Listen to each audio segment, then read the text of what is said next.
गरीब लोगों को वोट हक छीन लेने वाले, अगर एक बार उनका नाम वोटर लिस्ट से निकल गए, उसके बाद आधार कार्ड निकलने वाले, उसके बाद रेशन कार्ड निकालने वाले हैं, उसके बाद उनका जमीन जायदाद खींच लेने वाले हैं।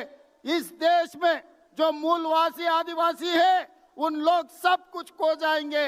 इसीलिए हम लोग सब इकट्ठा होकर राहुल जी के तरफ से, राहुल जी सिपाही बनकर मोदी के खिलाफ। महात्मा गांधी जी, डॉक्टर बाबा साहेब आम्बेडकर जब संविधान बनाए तब बहुत कुछ चर्चा हुए कॉन्स्टिट्यूएंट असेंबली में।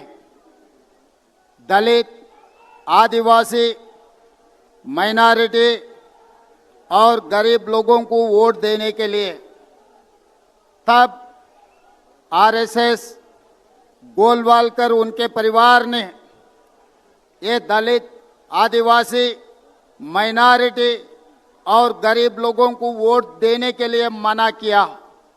मगर महात्मा गांधी जी, डॉक्टर बाबा साहेब आम्बेडकर गरीब लोगों को वोट देकर इस देश में जो भी सरकार बनेगी, गरीब लोग वोट देने के लिए, सरकार बनाने के लिए एक मौका दिए।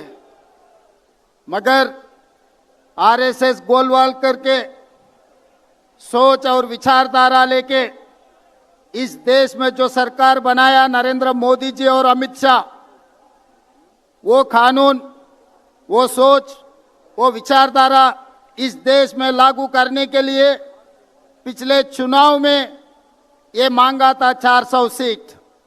तभी राहुल जी ने ये कहा, अगर भारतीय जनता पार्टी को इस बार 400 सीट मिलने वाले हैं, अगर मिलेगा तो संविधान बदलने वाले हैं, आरक्षण हटाने के लिए कोशिश करने वाले हैं। इसीलिए इस देश के जनता भारतीय जनता पार्टी को 240 में रोक दिए। इसीलिए आज संविधान बच गए, आज आरक्षण बच गया। इसीलिए आज ये लोग ये कोशिश कर रहे हैं, जब 400 सीट नहीं मिला, सर के नाम पे, एसआईआर के नाम पे, वोट चोरी के नाम पे ये दलित, आदिवासी, माइनॉरिटी और गरीब लोगों का वोट निकालने में लग गए। इसीलिए उस दिन महात्मा गांधी जी, डॉक्टर बाबा साहेब आम्बेडकर इन लोगों के लिए जो खड़ा हुआ, आज के तारीख में राहुल गांधी जी, मल्लिकार्जुन खड़गे जी यही जाति के लिए, यही लोगों के लिए खड़ा होकर मोदी जी और अमित शाह के खिलाफ लड़ रहा है। जो आरएसएस, जो गोलवालकर के जो सोच है, जो विचारधारा है, हराने के लिए आज रामलीला मैदान में हम लोग सब इकट्ठा हुए। इसीलिए भाई बहन, ये चुनाव नहीं है, ये समस्या कांग्रेस के नहीं है, ये समस्या है इस देश के। इस देश में जो गरीब लोग हैं, इस देश में जो दलित है, जो आदिवासी है, जो माइनॉरिटी है, ये देश समस्या के लिए राहुल गांधी जी ने खड़ा होकर मोदी जी के खिलाफ लड़ रहे।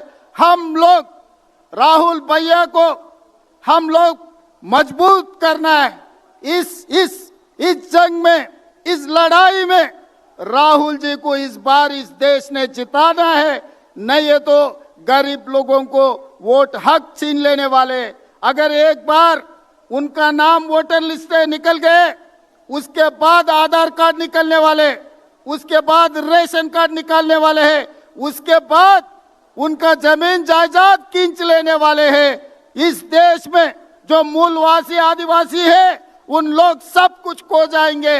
इसीलिए हम लोग सब इकट्ठा होकर राहुल जी के तरफ से, राहुल जी सिपाही बनकर मोदी के खिलाफ लड़ना है। तेलंगाना की तरफ से हम लोग हाजिर हैं। आप लोग तैयार हैं? तैयार है? तैयार है? जिसने भी तैयार है हाथ उठाओ। जय कांग्रेस, जय राहुल गांधी। धन्यवाद मित्रों।